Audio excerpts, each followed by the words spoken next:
ప్రపంచవ్యాప్తంగా ఎంతో పాపులారిటీ సంపాదించింది బిగ్ బాస్ షో.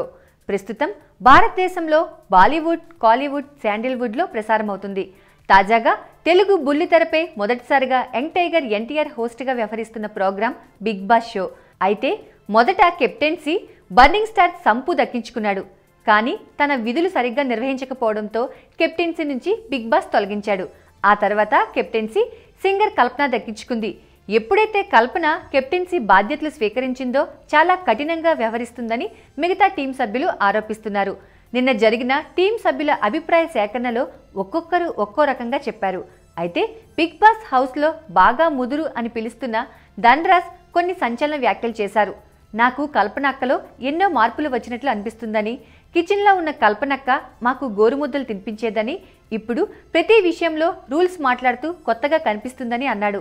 తర్వాత సమీర్ గురించి మాట్లాడుతూ ఆయన చూపుల్లోనే కాస్త సీరియస్నెస్ ఉంటుందని, మొన్న గేమ్ ఆడే సమయంలో నన్ను నక్కతో పోల్చాడని చాలా బాధగా అనిపించిందని, ఇంకే జంతువుతో పోల్చినా నేను బాధపడేవాడిని కాదని అన్నాడు. నేను బాలాజీతో ఏదో మాట్లాడుతుంటే పాలిటిక్స్ నేర్పకు అన్నారు.